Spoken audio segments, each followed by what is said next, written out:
Many of us grew up believing that if we worked hard enough, we could rent or buy our first place. Then, with enough hard work, upgrade to a nicer home to raise a family. Pinellas County on Florida's west coast is an eclectic mix of people living in a semi-tropical climate. But as more people move to the area in search of paradise, housing prices, including rents, have skyrocketed, making it more and more difficult to afford housing on the state's minimum wage, set to increase to $8.10 an hour in 2017.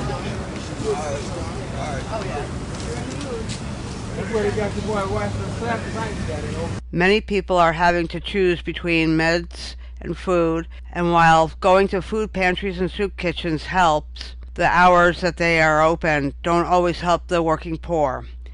Many become homeless even while working.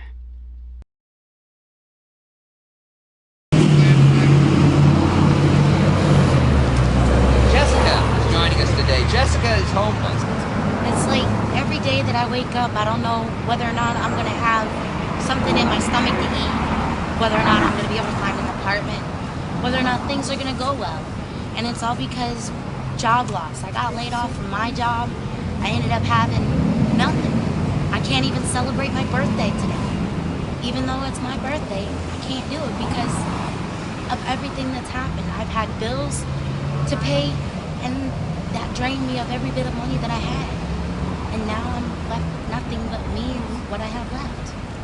Tell these folks how many jobs you applied for. I applied for 125 and got 125 turned down. So being homeless was not your career objective. No, it wasn't. It certainly wasn't. And I never wanted to be there.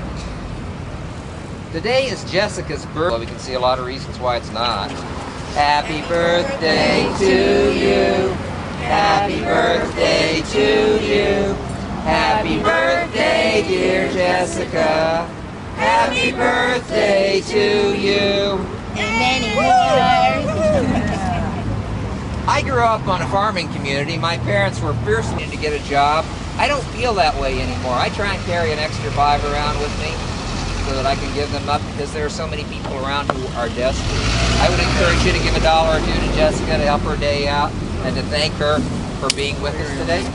Thank you. We need far more young people. One of our problems has been that we as young people and a lot of people today aren't getting involved in government politics. So we thank you for coming out. Who else has a story about being unemployed? In 2015, Richard moved to Florida partly for his health, figuring he'd find a part-time job and a home right away. He soon ran through his moving money without a job or home. He once worked in Georgia, helping the homeless get off the streets. The irony that he's now homeless isn't lost on this senior. Another day in paradise will follow several members of the homeless community. As far as people screaming and yelling that, oh, we're going to socialized medicine.